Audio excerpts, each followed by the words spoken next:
How do you prepare for IELTS when you don't have unlimited time, but you do need a high score? I'm Marcia, and over the past 7 years, I've been a bit obsessed with this test. I read books, learned from top experts and former examiners.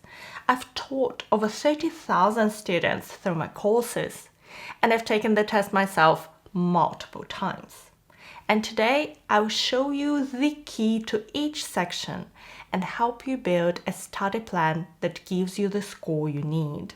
But first, let's talk about the 2 ways to improve your IELTS score. One is quick and the other is powerful. Which one is best for you?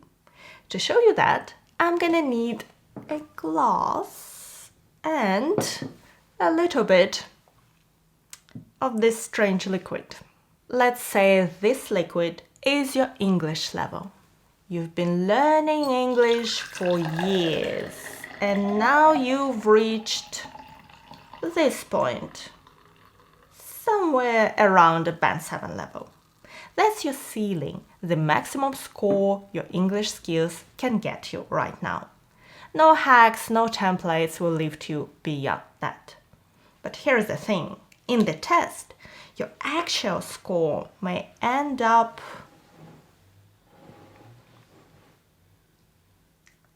here, or maybe here.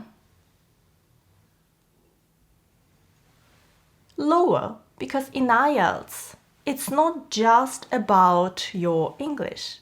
You also need to show those skills in the right way. And that's where IELTS preparation comes in. By learning how to meet the specific requirements of the test, you can get much closer to your current English level ceiling. So your score will be here. And you can develop your IELTS skills in a matter of weeks, sometimes even days. So that's a quick way to prepare. But what if your target score is higher than your current English level allows? Somewhere here, around a Band 8 level, and your English is at a Band 7 level. Well, in this case, no IELTS tips or techniques will be enough. You need to work on your language skills. And this means more reading, more vocabulary, more grammar practice. And it's powerful. It can push your score all the way up. There is no limit. But that kind of progress usually takes months, not weeks. So here is my approach to IELTS preparation. First, get to the top of your IELTS skills and see if it's enough to pass your test. If not, start working on your English skills to raise the ceiling. In this video, we're talking about the IELTS skills you can develop quickly. So, we have 4 sections in the IELTS test: listening, reading, writing, and speaking. How do you split your time between them? Not equally. Let me show you. It's really good, but I don't think I'm gonna tell you what's there. These are the average scores of academic test takers. What matters for us is not the numbers, but that some sections get higher scores than others. So the listening scores tend to be the highest. Then the reading scores. So I know that some students find reading particularly challenging, but for most it's their second best section. Then goes the speaking and finally writing. Basically, the scores are the lowest in writing. And you know, it's not easy to measure your writing and speaking scores. And if you're thinking about asking ChatGPT, please don't. The scores it gives are completely wrong. But it's easy to measure your listening and reading scores. So take a Cambridge English practice test to check your level. Any recent book will do, from number 17 to 19 or 20. Count how many questions you answer correctly and convert your score into bands. And if, let's say, you got a Band 7 in both without preparation and you need a Band 7 to pass, that's amazing. It means minimum preparation for listening and reading, just to make sure you perform consistently on the exam day. If the scores are below what's required, it doesn't yet mean that you can't get the band you need. Maybe you can, you just need to develop your skills for listening and reading too. Next, always prepare for IELTS writing. I don't want to scare you, but a lot of exams are failed and retaken because of this section. And it's assessed in a very specific way, which means that everyone should prepare. But it also means that you can improve your score by a lot if you do. So I'll show you how in a minute. As for speaking, if you live in an English-speaking country, your speaking skills may be great. If you don't speak English regularly and you learn it in a classroom, you should prepare. When I was taking my first IELTS exam, I think that was the first time I talked to a native speaker one-on-one for 15 minutes straight, and I was terrified. Still passed. Oh yes, and if you don't know, I'm originally from Kazakhstan. I moved to London 14 years ago to do my master's, and it's been my home ever since. Now, let's start with the section that requires most preparation, IELTS Writing. So if you understand what the examiners value and give high scores for, you have much easier time delivering it in your test. So I've prepared for you examples of good answers, and I'll show you the keys, the most important things in each task. And usually that's something that's not quite clear from the task, but matters a lot. There are two tasks. Task 1 in IELTS Academic is describing a set of data, a chart, a map, a diagram. In general training, it's writing a letter to a newspaper, your manager at work, or your friend. Task 1 weighs 1/3 of your writing score, and task 2, 2/3. And it's an essay on a given topic. And this task is very similar in both types of the test. So why are scores in IELTS writing tend to be lower than in other sections, and why getting a band 7 is particularly tricky? I would say that's because of the way this section is scored. IELTS examiners assess not only your English, your vocabulary and grammar, but also your essay writing skills. For example, do you fully answer the question? Are your ideas relevant? Is your essay logically organized? Do you develop your ideas and support them? So yes, your English skills affect how well you can do that, but you can have advanced English skills and still fail on essay writing skills. And in my practice, a lot of students do. But you can learn to write better essays. And you can learn that quite quickly, way quicker than improving your English skills. There's also a dangerous misconception that's so common on the internet. So many students come to me thinking that a higher score means a more complex essay, more complex vocabulary, more complex grammar, to impress the examiner. But this is not true. And recently I took the exam to prove it. I tried to write an essay that was relatively simple, no showing off, but clear, logical, and importantly, it answered the question the way the examiners expect. And I got an 8.5. It may seem obvious that you need to answer the essay question, but it's not always clear how to do it. So how would you answer this question? Some people think the government should subsidize fruit and vegetables to make healthy food more affordable. Others argue that the government should tax unhealthy food instead. Discuss both these views and give your own opinion. So think about it for a few seconds. How would you structure your essay? How many paragraphs would you have? What would you write about in each paragraph? Okay, here is how I would answer this topic. So in the introduction, I would present the task in this first sentence here, and then I present my opinion about the task.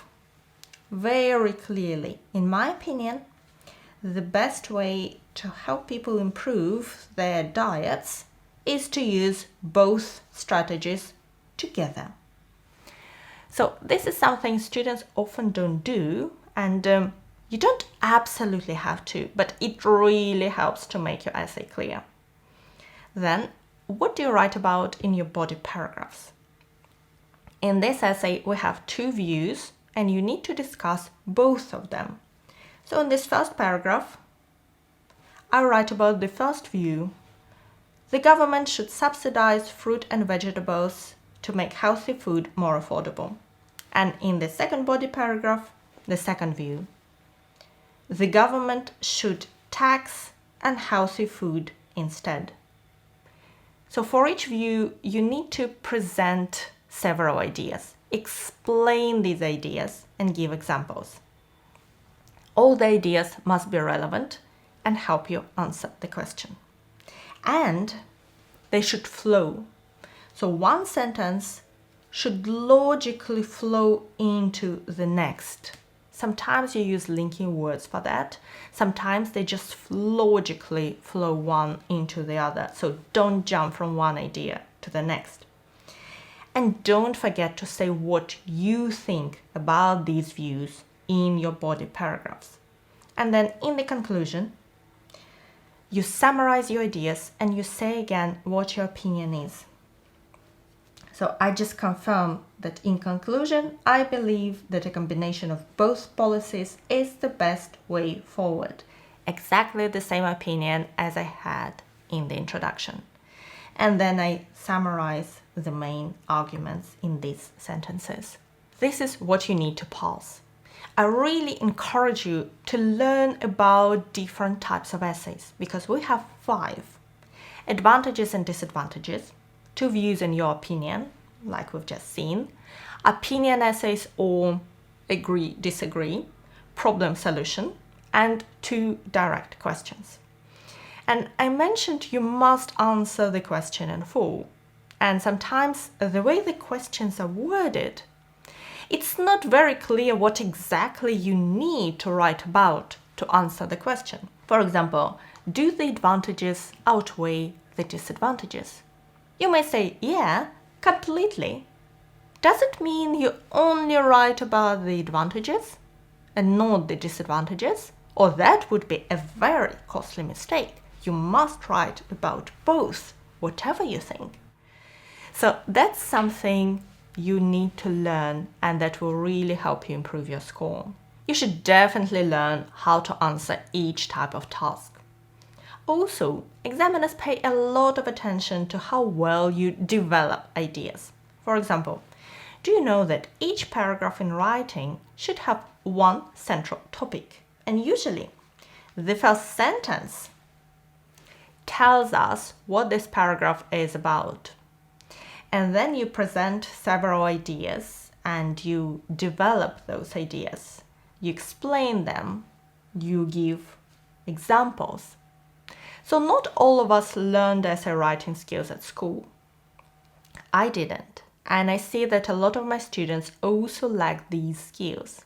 But once they learn them, their score goes up. Some manage to improve their score from a 6 to a 7 or from 6.5 to 7.5 within a matter of weeks. That's not enough time to meaningfully improve your English skills, but it's enough to improve your IELTS skills. And if you want one system where you learn everything you need to pass your writing and speaking, step by step, I have courses that are very effective and can save you a lot of time. I'll link them below if you'd like to check them out. As for listening and reading, all my strategies and practice lessons are free on YouTube, but let's talk about task 1. What are the main difficulties and what should you pay your attention to? This task is different for academic and general training students, so I'm not going to go into a lot of detail. And whichever type of test you're taking, I'm inviting you to watch the whole section because you understand the task much better because the assessment requirements in both are almost the same. And it's not long. So in academic writing, you'll be given a task, a chart, a map, a diagram. The task says, summarize the information by selecting and reporting the main features and make comparisons where relevant. So it's definitely not as simple as writing about what you see. So here is what's expected. You present the task here. Then, very important, you give an overview. What is this task all about? In one, maybe two, sometimes 3 sentences, usually 1 or 2. In the task, it's not written actually, write an overview sentence, but examiners do check if you do to decide if you've answered the task. Then you need to find the most important pieces of data. So we look for trends. For example, if we have many years, we look if something went up over the years or down. We also need to find key features or main features. So our task, for example, is about spending. So the more you spend, the more important it is. So these are our key features, the biggest spending items. We also look for the biggest differences. So between the 2 years, so here we have a big difference, here. And you need to find comparisons. So you talk about similar data together, say this and that went up, and then you compare them like, but this and that went down. So you compare them. And task 1 is very important. Often students prepare mostly for task 2 because it's 2/3 of the score, but when we get score breakdowns, we see that it's quite often task 1 that pulls the score down. Like in this case, you can see that Faith received a band 7 in task 2, but only a band 6 in task 1. And she even got a band 5 in task achievement. So that's how well you answer the task. And Faith actually took the general training exam and she needed to write a letter, but the examiner found that she didn't answer the task fully. And there may be several reasons for that, but let me show you 3. In any task, you have 3 bullet points you must cover in your letter. So these are the 3 bullet points. And you need to write about each of them in your letter. For example, let's have a look at this answer. So first of all, we write about the purpose of the letter in this paragraph. Why are we writing? Then we describe each bullet point in a separate paragraph. First, second, third. And if you don't write enough about one of them, that may get you a band 5 for task achievement. So the second is purpose. So the purpose of your letter should be clear throughout. And also all the information should be relevant. And the third reason, because the examiners decide you haven't answered the task properly, is your tone. When we write a job application, our language is very different to when we write to a friend or a colleague at work. So very importantly, the tone should be appropriate and also consistent. It should stay at the same level of formality throughout the whole letter. And when you're learning English, you may not feel how formal or informal something is. So that's one area a lot of IELTS students need to pay attention to. Now, what about IELTS speaking? What are the main difficulties and how can you make sure you get a higher score? IELTS speaking is an interview with an examiner. Occasionally it may be online, but in most cases the examiner will be in the same room with you. The exam lasts for 11 to 14 minutes, so reasonably short, but nerves may play their part. For me personally, taking that first exam was very stressful, and I think I didn't speak as well as I could because of that. And I noticed that some of my students have the same problem. Also, what you may try to do to get a high score is often not what examiners actually value in your answers. So when we talk about an exam, it may seem like you need to give smarter answers, use more complex English, express yourself more formally. But that's absolutely not what examiners want. And the answers that get better scores are very simple, sometimes boring actually. This isn't a test of your IQ or knowledge. This is a test of how well you can express yourself on a number of topics, even when you may know next to nothing about them. And there will be a lot of questions, one after another, and you won't have much time to think about any of your answers. So you need to be talkative. Whatever the examiner asks you, take a simple idea and give an answer. If you find it hard, check what topics are used in the IELTS exam, because they use the same topics over and over. Let me show you. So actually, each exam starts with a few questions about your home or hometown, work or studies. Some other topics that are frequently discussed are people and family. And then you're going to get some questions on 2 other topics, such as rain, fishing, crowded places, sunglasses, singing, memory, robots, ambitions, repairing things, geography, jewelry, and so on. And I've been monitoring what topics are used for years to update our IELTS speaking library.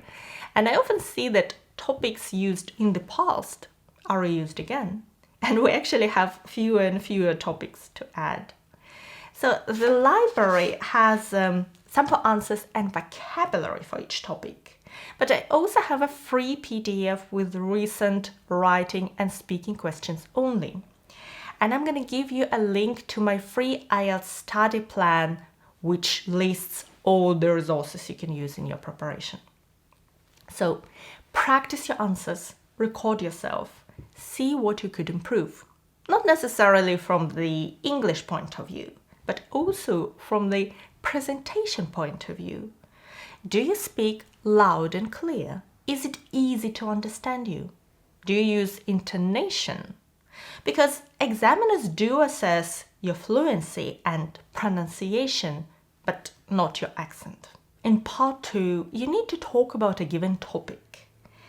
Let's open one. So the task says, talk about the topic for 1 to 2 minutes. But you should definitely try to talk for 2 minutes until the time is up and the examiner stops you. Practice at home with the timer. You really need to develop a feel of how long your answers should be. And in part 3, questions will be more general, more abstract, like do you think parents should encourage their children to read fiction books? So avoid giving very personal answers about yourself and your friends. Don't say, I don't read these books, or my friends told me this and that. So talk about people in general. I think it's a good thing if parents encourage their children for this and that reason. And give longer, more extended answers, up to 45 seconds long. You know, I find that partly the way you feel about your speaking exam depends on the examiner. So from my own experience, some are extra friendly and kind, some are a bit moody or not really engaging with you, and some may have no troubles interrupting you quite abruptly. But their personality doesn't affect your score. So try not to let it affect your performance. Okay, now let's talk about IELTS listening next. what's the key to a higher score here? I remember when I first started preparing for IELTS, my first impression of the listening section was that it was just overwhelming. There was so much happening at the same time. You're reading questions, listening to the recording, while you're still figuring out how to spell a word. The next question arrives. And it felt like everything was moving too fast. But with just over a week of practice, I managed to get the top score. And I believe there are 4 things that can help make this section more manageable for you too. First of all, if you know this thing about the listening test, you'll feel much more in control of what's going on. So take a look at these questions. In what order are you gonna answer them? Number 1, then 2, 3, 4. Okay, that's straightforward. What about this task? So you've got a map with different locations, A, B, C, D, and some questions below. What are you gonna hear about first? What comes next? Again, just follow the numbers. You'll hear about question number 15, then 16, then 17, and so on. It's the same with matching features. Here you're given a box with options, A, B, C, D, and questions to match them to. Again, follow the order of the questions. All IELTS listening questions come in order. Next, to do well in your listening test, you need to understand the instructions and learn how each task works. That way, when you're in your exam, you already know what to expect and what to do. So learn about each type of IELTS reading tasks. There are only 4 of them. I ran a quick poll with my students to ask them which ones they find the hardest, and I completely agree with these results. The most difficult is multiple choice questions. So these are the ones where you're given a question and several options, and those options can be quite long. And if you have a number of questions, that's just a lot to read. Next, maps, matching information, and finally, fill in the blanks. So here is the plan. Prepare for all 4 types, but spend more time on the ones you find hardest. Next, another difficulty of the listening test is its pace. So you don't have much time and things happen quickly. So learn to manage your time in this section. To do that, take an official Cambridge practice test. These are just like the real exams. Same format, same timing, and you get the same breaks between sections. Get used to it. And the next tip is really good. So once you finish a practice test and you check how many questions you got right, don't stop there. Go back and analyze every mistake. Figure out what tripped you up. Was it a spelling issue? Did you misunderstand the question? Did you miss a keyword, or did you pay attention to the wrong part of the task? So this is the only way to actually learn from your mistakes instead of repeating them over and over. Yes, some mistakes happen because of your English skills. Maybe you couldn't hear something clearly because of your listening skills. Maybe you didn't know how to spell a word. But before we start working on that, try to see how high you can get by mastering the 4 things I've mentioned before. If that's enough, amazing. If not, then we start working on your listening skills, and I do have steps to improve your English skills too in the free study plan which I mentioned before. Now, what does your IELTS reading score depend on, and how can you improve it? Basically, your score depends on 3 main things: your reading speed in English, the size of your vocabulary, and your ability to reason, to make logical conclusions based on what you've read. And unless you're quite advanced, it's unlikely you're going to understand every word, especially given how much there is to read. So to find answers to 40 questions in just 60 minutes, time management is really crucial. And here is one thing that most students perhaps should not do to save time. And that goes against a popular reading technique, which is to read the whole passage first before answering the questions. And that can work really well if your reading speed in English is close to your native language.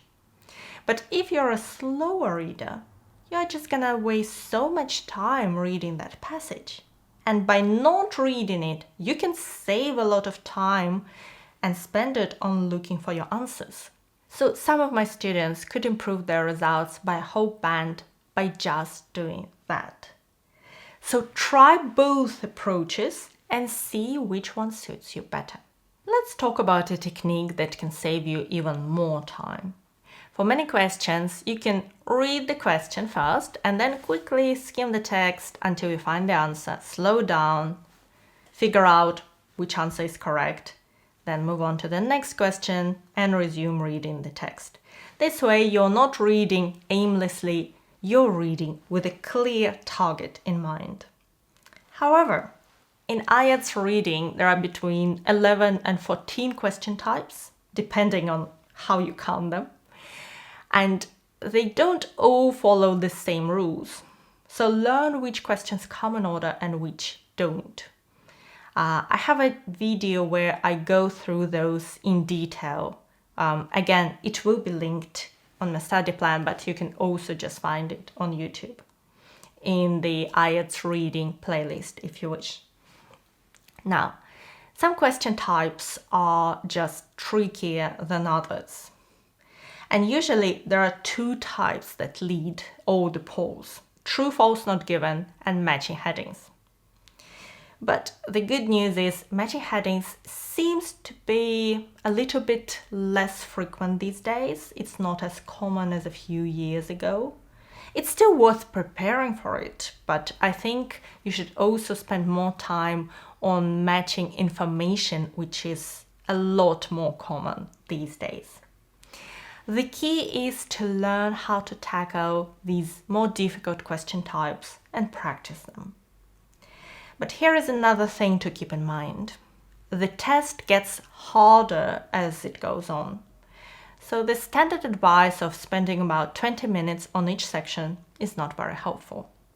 If you're aiming for a band 7, try to spend about 15 minutes on the first section, 20 on the second, and 25 on the third, and see if it works for you, if it allows you to answer more questions. It's all very individual, so you need to find a time management strategy that allows you to finish the test without rushing or making avoidable mistakes, so you can answer as many questions as you can, because timing is really everything in this section. Now let's talk about keywords and what they can help you with and what they can't help you with. So keywords like names, dates, and locations can help you locate or find the answer in the passage. But that's just a sentence or the paragraph. The correct answers are never copied word for word. They are paraphrased. So instead of looking for exact matches, train your brain to look for similar meanings. Because that's what the test is really assessing, your ability to understand meaning in context. And a quick warning, don't fall for all those hacks that tell you that you don't have to read the whole text. There is an easier way to find answers, scanning for keywords, reading only first sentences, or anything else like that. It doesn't work. And finally, just like in IELTS listening, the best thing you can do after your practice test is to review your answers, go through every mistake, and figure out why you got it wrong. That's how you learn, that's how you get better. I've mentioned a lot of steps for your preparation today, but you can find them all in my free IELTS study plan.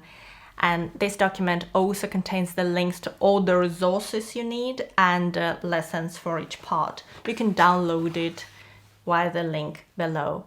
And if you're ready to take the next step and start learning about IELTS writing, This video will teach you about how to write a high-scoring essay, an 8.5 in this example, step by step, quickly and relatively easily.